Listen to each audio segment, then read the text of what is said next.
blow this popsicle stand. Yep. We're out of here. I don't think so. I think you're good. We're leaving San Carlos after weathering a hurricane just over 24 hours ago now, here in the Sea of Cortez, Mexico. Yeah, coast is clear.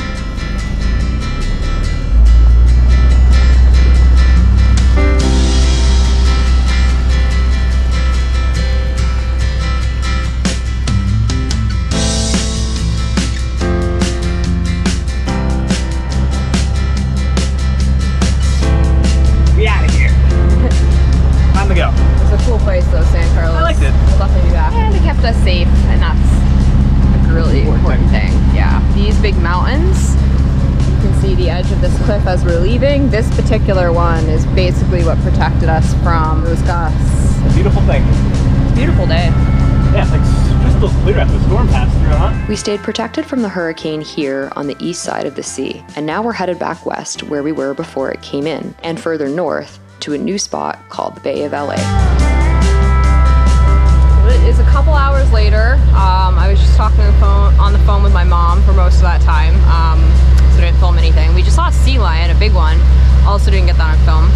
And we're just motor sailing, so Bill's gonna take a nap because he had a call at 3 a.m. with this Ocean Committee Club he's on, the OCC, from 3 to 6 a.m. So he needs to sleep, and I just made an iced coffee. You guys, yeah, having ice and all the ingredients is just doesn't always happen. And yeah, I think I'm just gonna chill. Yeah, pretty nice day. That's all there is to say right now. It will take a full 24 hours to complete today's passage, 142 miles long. And after my watch, Bill will relieve me, and then I'll be back again, though we don't keep rigid watches, so it depends on each of our energy levels. On this journey, we passed over 18 hours uneventfully, before I decided to pick up the camera when on watch again the next day. At about 8 a.m., we're ghosting along in surreal and absolutely beautiful conditions, and I feel compelled to capture it on film.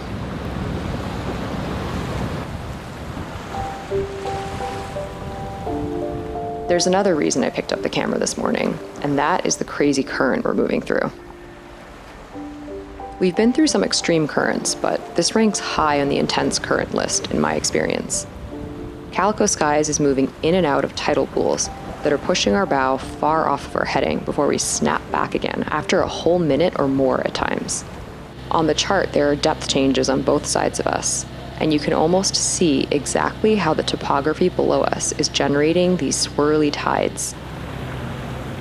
It's really hard to capture these giant course deviations on film because I'm turning with the boat, but they're pretty extreme, and I'm really thankful we're moving through these in such calm conditions. I can't imagine what it would be like if the wind or seas were up. It is a stunningly beautiful morning. I really hope I'm capturing this on film between the moon rising and the sunset. But what's really special, extra special, is the water. And it's doing something I've never experienced before. We keep going over these pockets where there's these ripples in the water that must be really strong current, because the whole boat gets sucked over to one side and then pushed back. We're about to enter one right now. It's so incredibly strong. We get completely, the bow gets pulled all the way over here and then kind of goes back.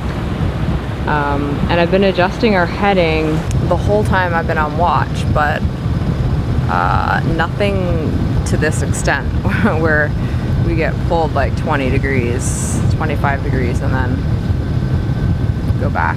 Wow, I kind of feel like I'm on like another planet. Oh, I shouldn't have moved the camera because you can see the bow just went back, but it's also really cold in a great way.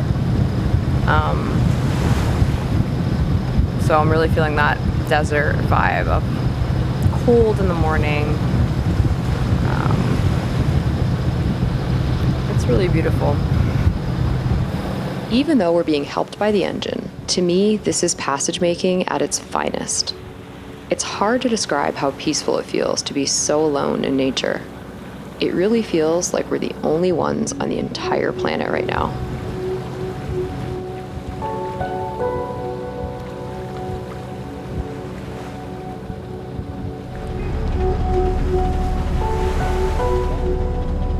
Wow, we made it. I just woke up. I was up from 1 to 8. And now it's like noon. And yeah, here we are, the famous Bay of LA. I saw a post that the army's actually like in the town of Bay of LA, like this little village. Oh. Because they had really bad flooding in the hurricane. So there's no water, no internet, no power. Like there's a village over there. So the military's trying to help clean it up right now. So I think it's not a normal time here. I see. They got hit pretty hard by the storm.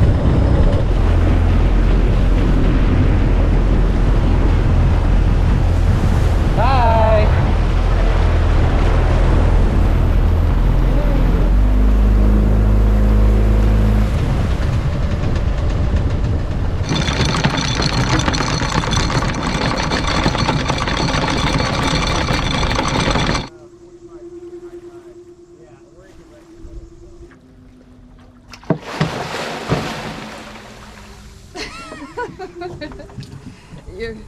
Oh, that was like just entered in your butt.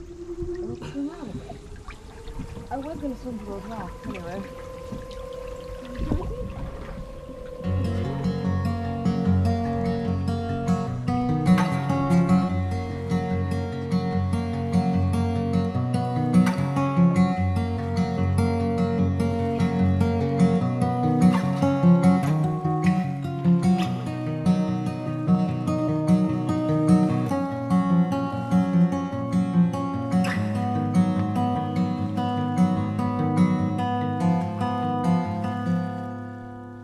The next day, Bill's perspective of the water around us is quite different, since he's had to climb the mast to tackle a boat project.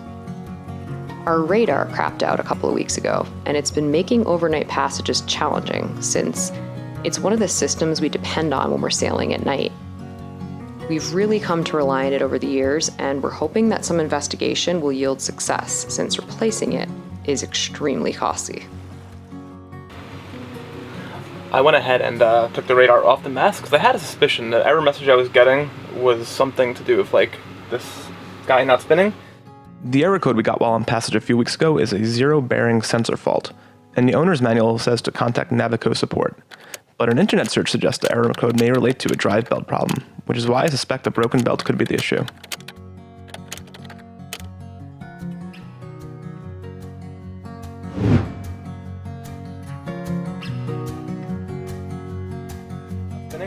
And as soon as I popped off the lid, this belt, or whatever you want to call this, is obviously broken. So this must be the gear housing that spins. Like, this is what causes this array to spin. And you can see it's just snapped. We probably had this thing on for like thousands of hours, right? So I just had to find a way to either... Yeah, we've had this radar since 2015 we installed it. And we almost have it on entirely while we're underway, especially offshore. So, I mean, you got to picture... So that was before we even left go cruising. Yeah, so this thing was on for 2 transatlantic straits and thousands of miles. So I think, you know, the chart plotter's up to like 35,000 miles, and this guy's been on most of it. So, I mean, this is going to wear. But it looks like... It's actually in really clean shape, considering. Pretty good. I didn't even know there was a spinning dome in here. I'm surprised. Really? I thought solid state was like, I thought it just kind of, yeah. I didn't know it was an array in here spinning. I had no expectations, personally. But yeah, so this, I mean, we also, to be fair, we have smacked the staysail into this thing pretty hard a couple times, so this is like this is the part that would fail. But it's good news, because we were hoping this is what was going on in here, because it means that we might be able to fix it rather than have to buy a whole new radar, which would be thousands of... How much was a radar? 2,000 or 3,000, 2,000 probably. Yeah, so... Yeah, so I think I could probably come up with something. I could even like maybe put some twine around here, like some, I don't know. Gary said he has a whole bunch of like O-ring kits. I mean, I wonder how I probably would have to technically remove. I don't know. So I totally spaced on filming it. I don't know what kind of vlogger I am, but the belt, I just glued it back together and put heat shrink on it. It wasn't really that entertaining. I was actually more amused by just looking inside a radar dome. But I'm gonna go ahead and put it back up and see if it spins over now. And then we're gonna go for a dive. Hey, let's see if we can fire up this radar now. stand by. Let's see if she'll actually spin over.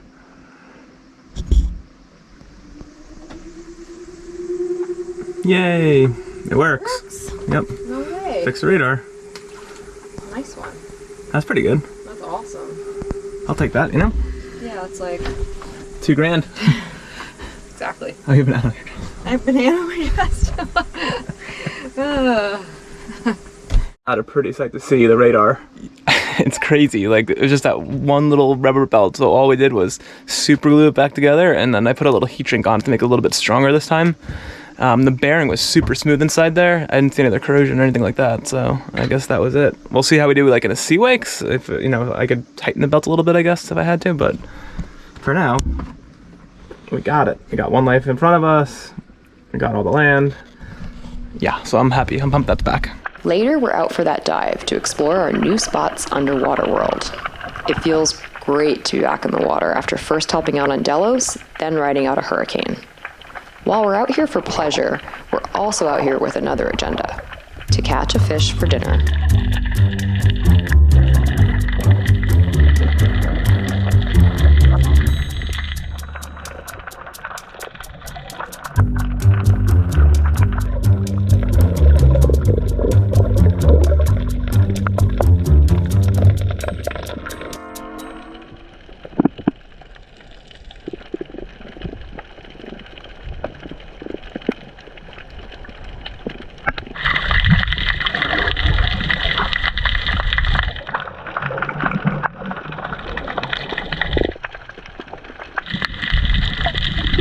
Yeah, a big one, right there.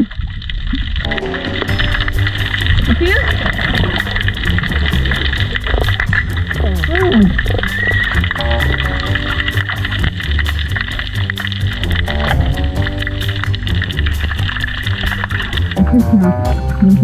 Perfect. I'll find it.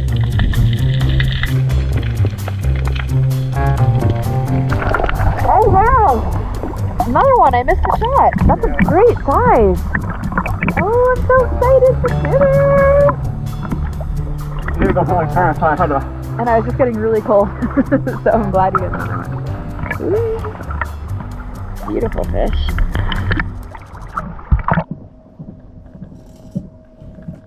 Beautiful leopard grouper. It feels great to be cruising again, and we're gonna head over to One Life for dinner. Caught a couple grouper, and yeah, it'll be nice to have friends and fresh fish again, and it's a really peaceful anchorage, so pretty happy.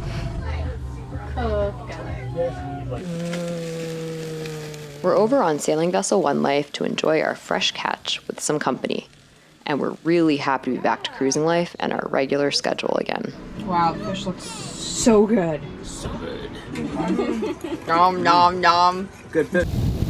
After we eat, though, something unexpected happens while we're gazing at the full moon and trying unsuccessfully to capture it on film. Out of nowhere, strange lights appear that turn out to be a Starlink launch. If I didn't know what that was, you guys would be freaking out right now, wouldn't you? Yeah. I shouldn't have told you what it is. I would have been like, it's UFOs for sure. I should not have told you what that is. Well, I don't think it's gonna show up on our camera. That's too bad. That's insane. Looks like it's like disappearing. Is there a cloud maybe? Or? That's not really a place where I think you can stay like long.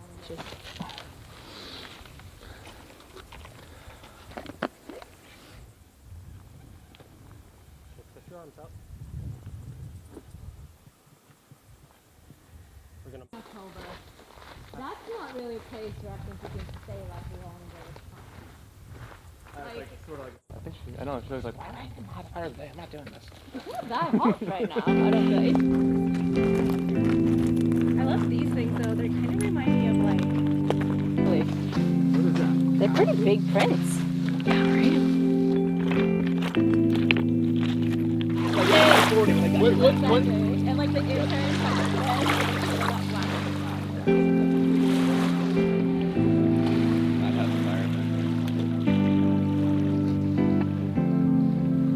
It feels absolutely fantastic to be out here again, but the end of our cruising season is just around the corner.